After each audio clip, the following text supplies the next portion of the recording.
Tonight we're heading to the stars, cruising through the solar system, visiting mighty Mars, Jupiter, and beyond. Welcome to Holsts, the Planets.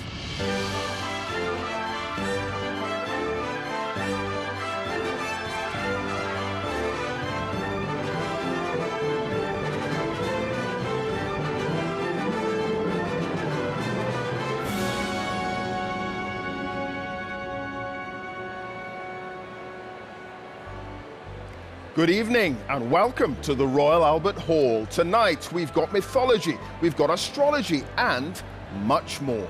All three pieces of music coming up this evening have a story to tell. A little later, Holsts, the Planets, the mighty 7-movement journey through our solar system is music full of character. It's just brilliant. That's after the interval, but before that we're in folkloric Finland. It's the home of the two composers we're going to hear, Jean Sibelius and Lara Poe, and also of our conductor this evening, Sakari Oramo, whose deep connection to his homeland and its musical heritage will produce something really special, I'm sure. Well, I'm thrilled because my guest this evening is the space scientist and music lover, Dame Maggie Adarin Pocock. It's great to see you. Thank you so much. Great that you're back here, and your dress is perfect for a trip to the stars. Yes, any excuse to dress up, so that's why I wore it. And you are a big classical music fan. Oh, I am. I love it. I like to see myself as an enthusiastic amateur, but I love the way classical music makes me feel. Oh, so do I. So do I. So, we're heading to Finland. Sibelius is the Wood Nymph and Lara Poe's new composition, which together, along with Holsts, the Planets, they paint a picture of mythology, of history, the natural world, from the countryside up to the heavens. Yes, they do. They all, and each and every one of them takes us on a journey. And I think it's about storytelling. And storytelling is what I do as a science communicator. It conveys a story and takes us on a journey. And so with sort of Lara's sort of trip to her grandmother's house, with Sibelius, this, the Wood Nymph, there's sort of a tale of woe. Mm-hmm. But also, when you go to Holsts and the Planets, we're getting a full panoply of a story. Oh, wonderful. Well, we're going to focus now on Sibelius. He was long inspired by his homeland, its beauty and folklore, all great loves of his life. He lived in the forest, surrounded by nature from which he took great inspiration. Maggie, folklore is present throughout much of his music, isn't it? It is. And he, I think, like many composers, he focused on the folklore because it tells us so much about the sort of the tales. It tells us of the people and what they believed in. And that gives us a different insight into the history. And so that's why I love it, because it sort of gives us that insight. And the piece we're going to hear, it takes its title from a poem entitled The Wood Nymph. Tell us about that. Yes. So The Wood Nymph is a tale of woe, really, because it starts with our young hero, sort of a Bion, who ventures out into the deep, dark wood. And he goes in there, but unfortunately he gets lost. But eventually he bumps into a wood nymph who looks as if she's going to help him, but she seduces him. She shows him the way out, but unfortunately when he gets back to the mortal realm, he can take no joy. He's seen the ethereal, he's seen the other side, and so all his interactions in the everyday mortal coil are no longer bringing him pleasure. Oh my dear, it is a tale of woe. But beautiful music, I'm sure. Does the music follow that narrative then? Oh, I think very much so. We start with the sort of the brass and the strings, which are all sort of crescendoing as Bjorn makes his way into the forest. But then eventually, you have that sort of swirling storm of reaction. But then there was seduction by the wood nymphs. Okay, the leader of the Sibelius Academy there, Lotus Amin Timat, taking to the stage and acknowledging the applause. And there he is, our conductor for the evening, Sakari Oramo, conducting students from the Sibelius Academy in Helsinki and the Royal College of Music. Just across the road, of course, from us here in London, and fine musicians they all are. As he takes his bow. Sakari, of course, a much-loved Proms conductor, with The Wood Nymph now by Sibelius.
My word, just so vivid of Finland and her natural world. You could picture the green vistas of the land.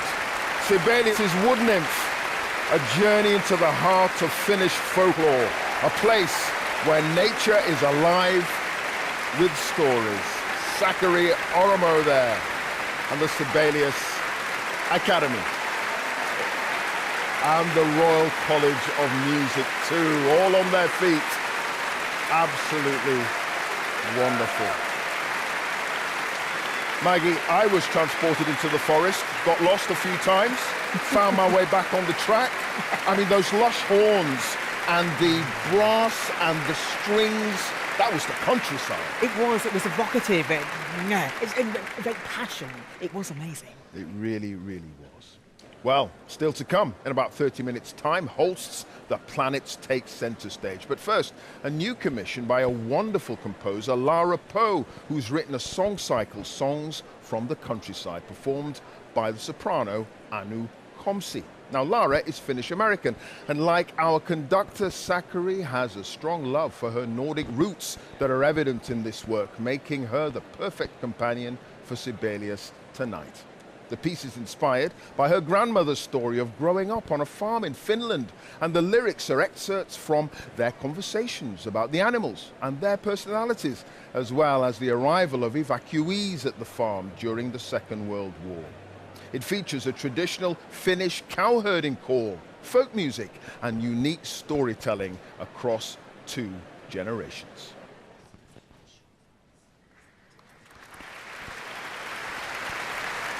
Well, Lara has written this piece specially for Anu Komsi and the man who just happens to be her husband. There they are, our conductor tonight, Sakari Oromo. What a power couple they are. Here we go. Heading to her grandmother's farm, Lara Poe's debut, Songs from the Countryside.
yksine mä eksyin vasikkaana metsään. Se pelästyi jotain ja meni suoraan piikki aidan läpi. Sitten juoksi junaradan yli, ui yli joen yli.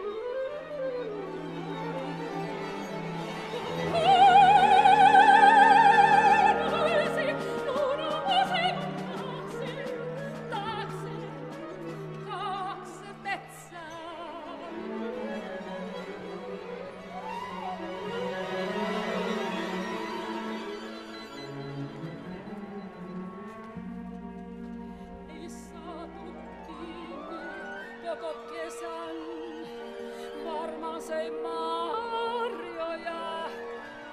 Ehkä kävi auklia pelloilla.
Hankala lehmä, ja aluksi vaikea alkaa lypsämään.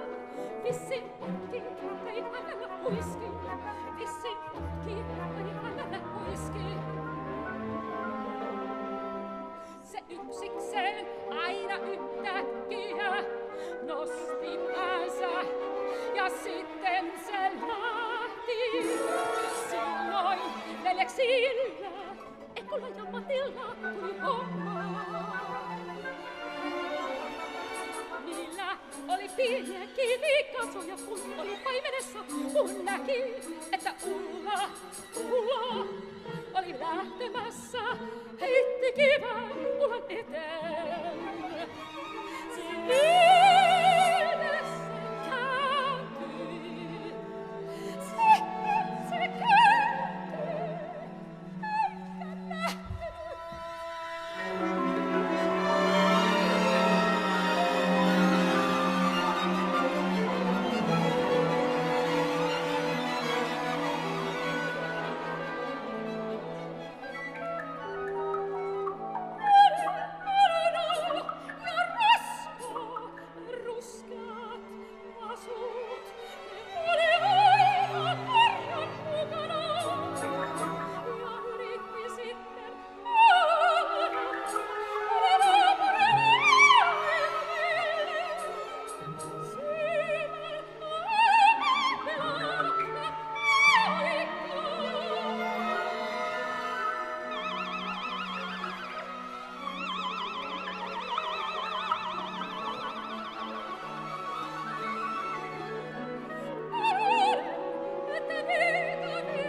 Mutta menevän hankaksi.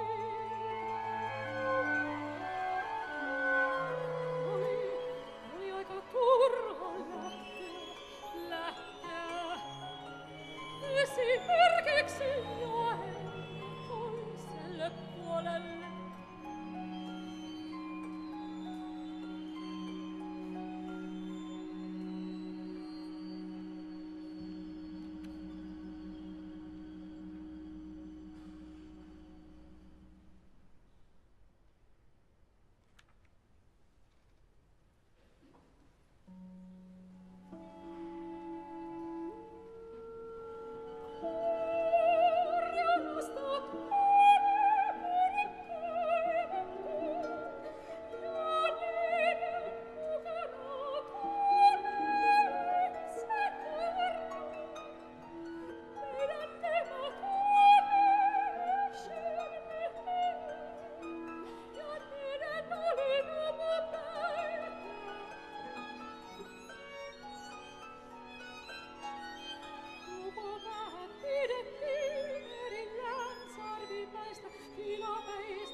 utterly mesmerizing. The haunting, ethereal, quite extraordinary voice of the soprano Anu Komsi, starring in Lara Poe's Proms debut, Songs from the Countryside. We were all transported back to her grandmother's farm in Finland, as Anu Komsi there rightly acknowledges the applause of a packed house here at the Royal Albert Hall. And there is Lara Poe, who wrote this piece specially for Anu Komsi to showcase her vocal dexterity. What a wonderful performance that was, and how lovely too that this is being performed by Finnish students from the Sibelius Academy, where Lara and Anu both studied. In fact, all the performers and composers tonight are alumni of either the Royal College or the Sibelius Academy. Maggie, that was evocative, it was powerful, it was brilliant. I loved it. And I love these new compositions because they take us on new journeys. But this one was mesmerizing in so many different ways. From the start with the clarinet, that's what drew me in, to the violence of the storm. And as you say, the vocalist, it's just otherworldly, it's just transcendent. Oh, wonderful. And here she is again, Anu Komsi, the star of that piece, with Finnish students from the Sibelius Academy and the Royal College of Music, of course. I'm overcome by all this wonderful, wonderful sounds we've been hearing so far tonight.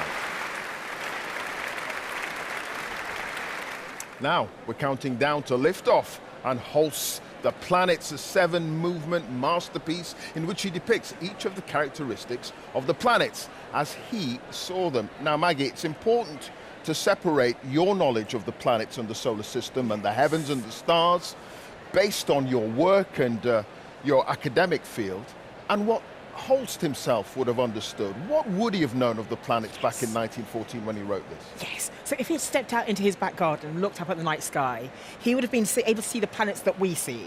So he'd be able to see sort of Mercury, which is a bit hard, but Venus, Mars, Jupiter, Neptune and Uranus. He would have been aware that they were there, but he wouldn't have been able to see them with his naked eye.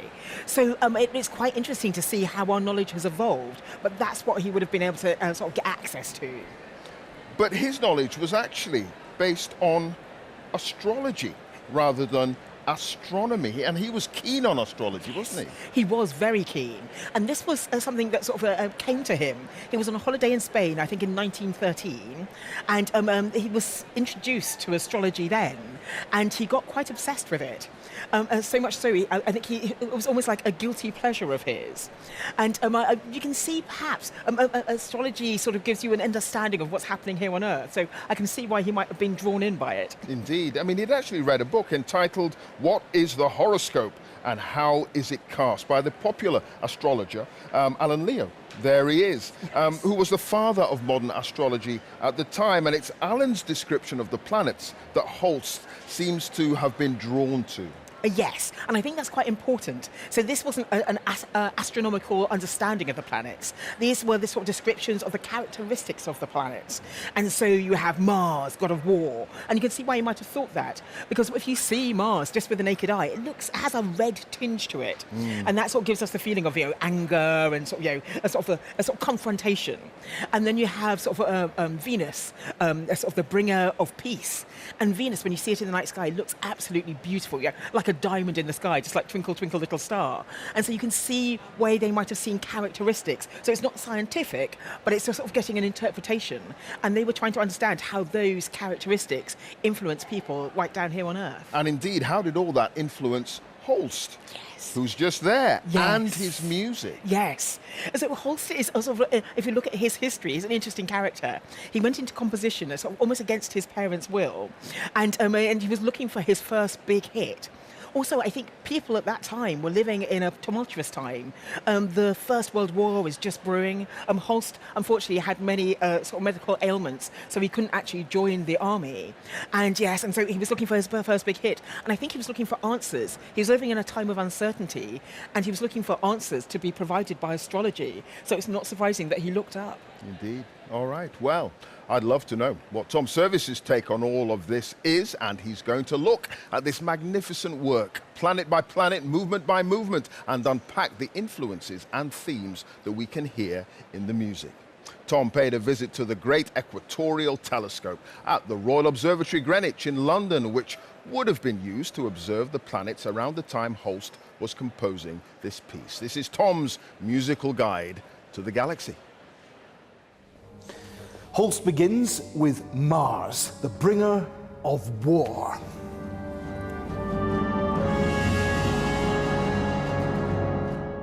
And here's some astrology for you from Alan Leo, the father of astrology, whose books Holst was devouring at the time. Mars is all about our senses, our animal instincts. And this is music that's made of pure rhythm at the start. Holst asks the string players to play with the wood of their bows.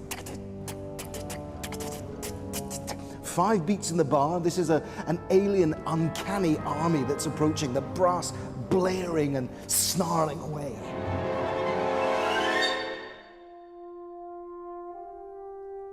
Next, to Venus, which Holst calls bringer of peace. And instead of collective onslaught, there's music here for individual instruments, for solos, lyrical horn, violin, and oboe. As Alan Leo says, Venus makes the mind appreciate beauty. So yes, shimmering strings and that lyrical horn solo at the start to bring us into peace. Venus is a gorgeous stopping off point, but it's a premonition, not the destination. Well, next comes Mercury, and in Holst's emotional sequence, well, Mercury is mercurial. As Alan Leo says, the planet's all about giving free rein to abstract thought, free of practical applications, a love of restlessness and change. That's what this music is doing too. Holst's music dances across tonalities and keys. It refuses to settle. It's a scherzo next to the sun. The fourth movement, well, we've reached the first of the gas giants in the solar system now, Jupiter, the bringer of jollity. And in this music, it's as if Holst is reconciled with all the good things that humanity has done for him. As the astrological description says, this is candor, good humor, compassion, the higher social and moral qualities. Thanks, Holst. Saturn's next. The bringer of old age, and Holst's own favourite movement of all of the planets. Saturn's music is full of orchestral images of time passing. You'll hear slow processionals, instruments seeming to mimic the ticking of clocks, the chiming of bells. Uranus is an alien sorcerer who shows that the universe doesn't need humanity at all. Now, this isn't Harry Potter-style hijinks, but something much, much darker, a chilling joke at our expense. Our final stop is Neptune, the mystic. Holst said of a near-death experience that he went through, "I had the most beautiful experience. I felt I was sinking so low that I couldn't go much further and remain on Earth. And as I always expected, it was a lovely feeling." Neptune is, in part, the sounds of that strange and terrible loveliness at the end of one existence and the beginning of another. There are clouds of chords and sonorities and melodies etched on the interstellar void. And Holst wanted the planets to conclude with Neptune because this is the sound of his freedom. It represents Holst's focus and his knowledge that music is a place of magical transcendence. As Holst said, music is a condition of eternity. See you in the solar system and beyond.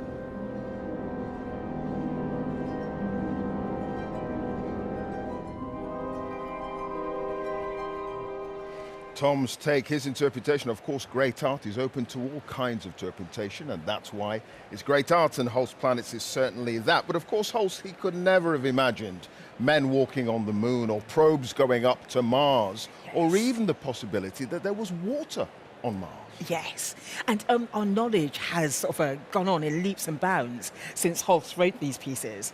So, for instance, if you take Mars, the number of probes we've sent to Mars, but I do a program called The Sky at Night, and when that first came on the air, people believed they were Martians. So this is 1957, and Patrick, you say, well, when we actually meet the Martians, it's going to be fascinating, because we actually thought at that time there were Martians. They were there, yeah. Yeah, but since then we've sent probes to the surface in orbit.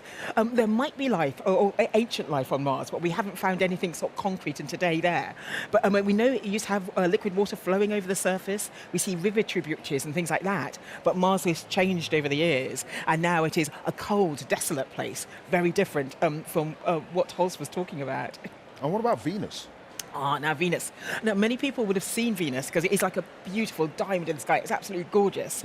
But it has that beauty. But when we landed probes on Venus, the first probe that actually landed on the surface, it melted after 23 minutes because the temperature of the surface is so hot, hotter than a pizza oven.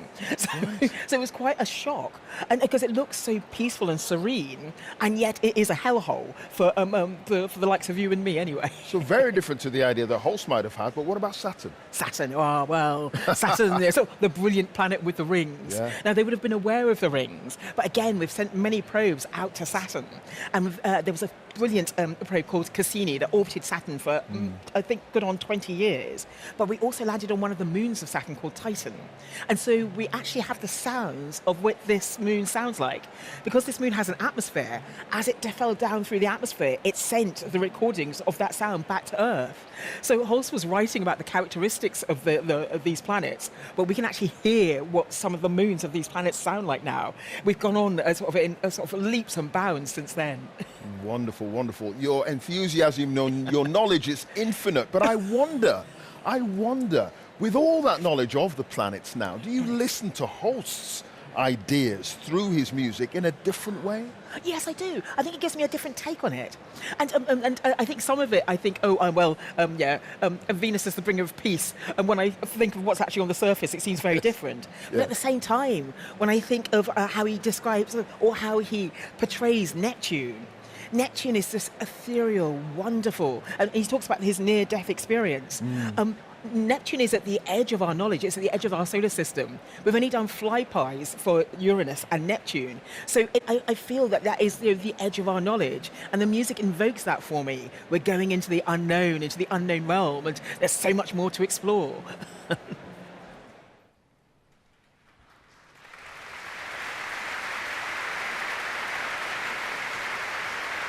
Well, here we go again. This time to gaze up into the heavens to the planets. The leader there of the Royal College of Music Symphony Orchestra, Emmanuel Webb, taking the stage. And during the performance, we'll be showing some beautiful imagery from the BBC Science series, The Planets, to help bring them to life. And Zachary Oromo, and joined by the Royal College of Music Chamber Choir and the Sibelius Academy for Holst's mighty The Planets, beginning with Mars, bringer of war.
Neptune, the mystic, and the haunting voices of the Royal College of Music Chamber Choir up in the gallery here at the Royal Albert Hall, bringing Holsts, the planets, to a close.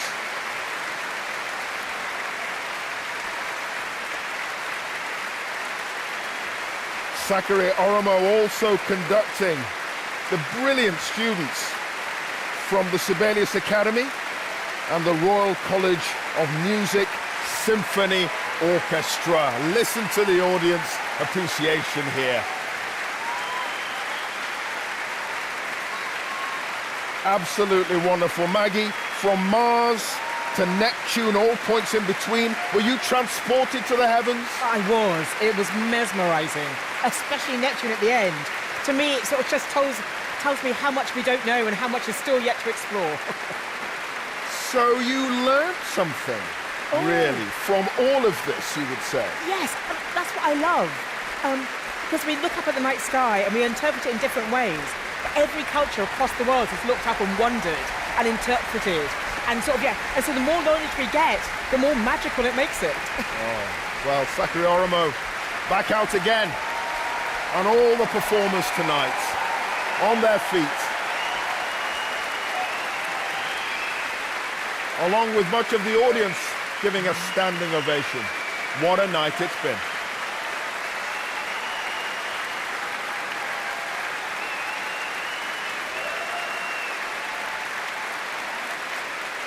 Holst frequently drew comparisons between music and its otherworldly quality.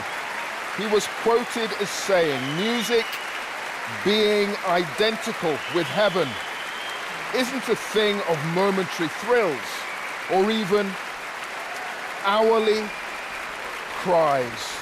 It's a condition of eternity."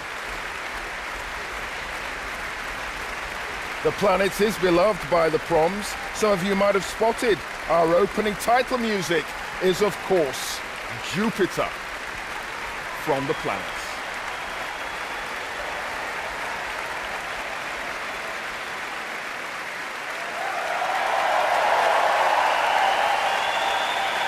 Oh, wonderful reception here. Zachary Oromo studied at the Sibelius Academy, and the Academy has played a big role throughout his life, as his parents were also both professors there. And of course, many of the performers from that same wonderful establishment. And some of the musicians acknowledging the applause of the full house here at the Royal Albert Hall.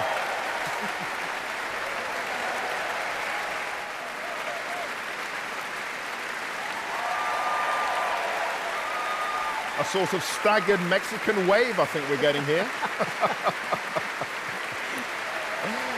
Oh. Maggie, we're seeing young musicians on the cusp of the beginning of their career, and what a venue in which to perform so brilliantly tonight. Yes, yes. And I think, what a start and what a boost. Because, yes, these are at the start of their careers, but what will they do? Where will they go? It makes it exciting and lovely to see them. I could cheesily say the sky's the limit. And I just did.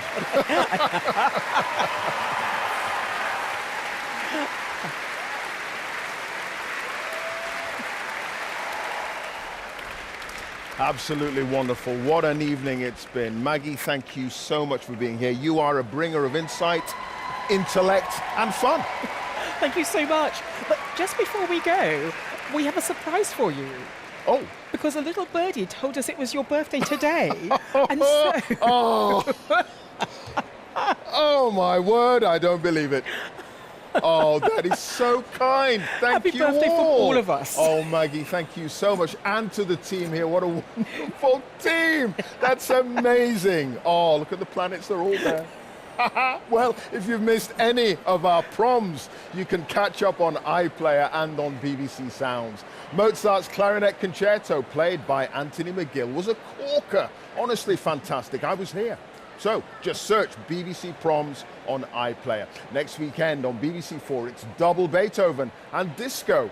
On Friday, his powerful Ninth Symphony gets a fresh take with the Aurora Orchestra, who played the whole thing from memory. Then the disco prom on Saturday on BBC2, which also includes Disco Beethoven. And on Sunday, arguably the most famous cellist in the world, Yo-Yo Ma, makes a sensational return to the proms in an all-Beethoven program. See you then. Good night.